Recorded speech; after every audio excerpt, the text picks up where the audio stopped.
Hey everybody, how's it going? Joey back with a new video.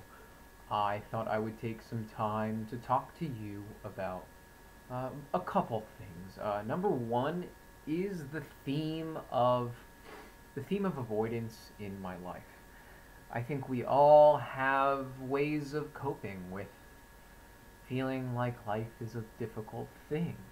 There's stress in our lives. There's things that sort of ignite fear in our hearts, make us feel a little anxious.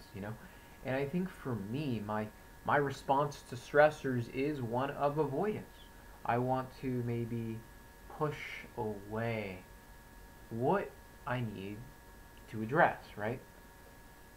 And this is a very effective strategy, right? When it's really managed well, when I'm able to, put things first and be able to get things done, and when I actually have enough time to maybe get those things done. So the primary theme for this video is one of discussing with you avoidance as a coping style for stress. And you'll probably see this if you are a 9 on the Enneagram. So if you are an INFP, you're a perceiver, right? You probably procrastinate, but I'm really focusing on the type 9 personality structure. And that structure is such that we are fundamentally driven by feelings of peace, feelings of comfort, and really just feeling psychologically in control. We want to feel balanced, and this is such a beautiful gift because we prioritize. We say we want balance, we want homeostasis, and we all know that healing is essentially about creating harmony, creating balance in the world. So, nines offer that sort of way of being in the world rather than a way of doing, a way of fixing, right? So it's this interesting style, right? Sort of archetypically, this is the healer, or maybe the priest, I think. So it's a very interesting way of being. I truly love it, but we have to acknowledge the pattern of avoidance, of not being able to set the priority. And this is what's so interesting, because when we are able to manage, when we're able to set the priority, when we're able to get the thing done that we need to get done, well, we start to actually feel a true sense of equanimity, peace, and harmony, and that's what we're after. So, in addition to bringing that up, I wanted to talk about my experience at the psychiatric unit this past week. I was on an adult unit, but interestingly, I spent most of my time when I was there with the social worker and intern in a group therapy session.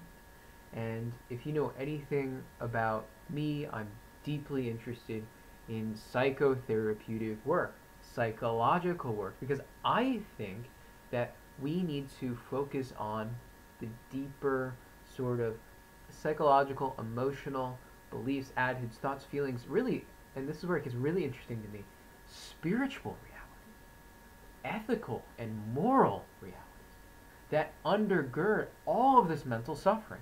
We would not have severe sadness. We would not have severe anxiety if we knew who we were and we lived in line with our values, our beliefs. I truly, wholeheartedly believe that the vast majority of mental suffering is rooted in this disconnect. We're disconnecting ourselves from ourselves and subsequently one another, because they are the same thing, bound together by a spiritual sort of fabric. And healing happens when we're able to, we got to create connection again, find connection. You can only do that if you look at yourself. And I see psychotherapy as this wonderful way to better look at the self, understand the self in relation to another person.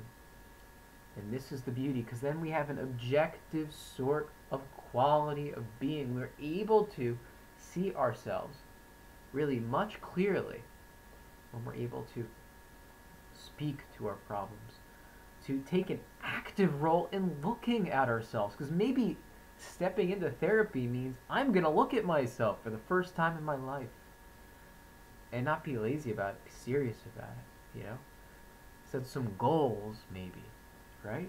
And it's very beautiful. We're meant to talk about a problem. So anyway, there was this group therapy session, and I'm over here, and I am just entering full-on therapy mode, and I am leaning in without even thinking. I am non-verbally attending, and I am just experiencing. I am a receptive vehicle for the various personal and psychological stories that are being expressed in this group. I'm feeling how people are responding, and my goodness, the themes were evident.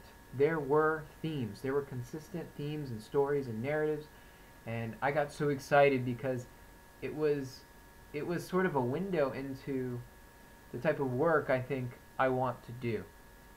You know, an objective sort of observation of these patterns coming forth, right? And I'm going to speak to one patient specifically. No names here, but essentially when I first walked into the unit, I was able to have a one-on-one with a man, and he was talking to me about this theme of anger in his life and how he just was angry. He always feels like he has to get back at his wife, actually, because they're separated now. But anyway, he feels like he has to get back at her for manipulating him. It becomes this game of vengeance, right? And there's all this anger towards this woman, this hate towards this woman, and vengeance, right? This theme of vengeance came up. Vengeance, right? And we all know how powerful that theme is. And in the group setting, he brought it up. He brought up vengeance as a theme, right? This is what I'm struggling with. He knew it. This was a conscious reality that was coming forth. And I couldn't help but think to myself about the beautiful story, Count to Monte Cristo, where really this theme of vengeance comes to its fullness, right? If anyone's familiar with that story. And I was thinking to myself, what if I prescribed that story, right? And now I'm going, and this was full-on psychoanalytic, right? This was full-on story-based, you know, type of ideas, but I couldn't help but feel like there were these themes present. And probably one of those beautiful things that I have learned about anger is that when people are angry, 9 times out of 10, they're not sociopaths, they're not evil, they're afraid, they're anxious, they're terrified, and the only way they know how to cope with that is I'm going to go at another person, right? They're anxious people. How do we help anxious people? We don't fight back, first of all. It makes it worse, right? We have to encourage them to explore what's underneath that angry exterior. The fear, the anxiety. Well, yeah, I really enjoyed being in that group therapy sort of setting, and it was quite wonderful. It was fabulous. And yeah, it was great. Great. So, notice in life that there are these themes. Notice them. And I think the only way to notice them is to look here. You have to see yourself clearly. You got to create the kind of self-awareness, congruence, right? That means you have to know what's going on here and here. You got to connect these 2 points.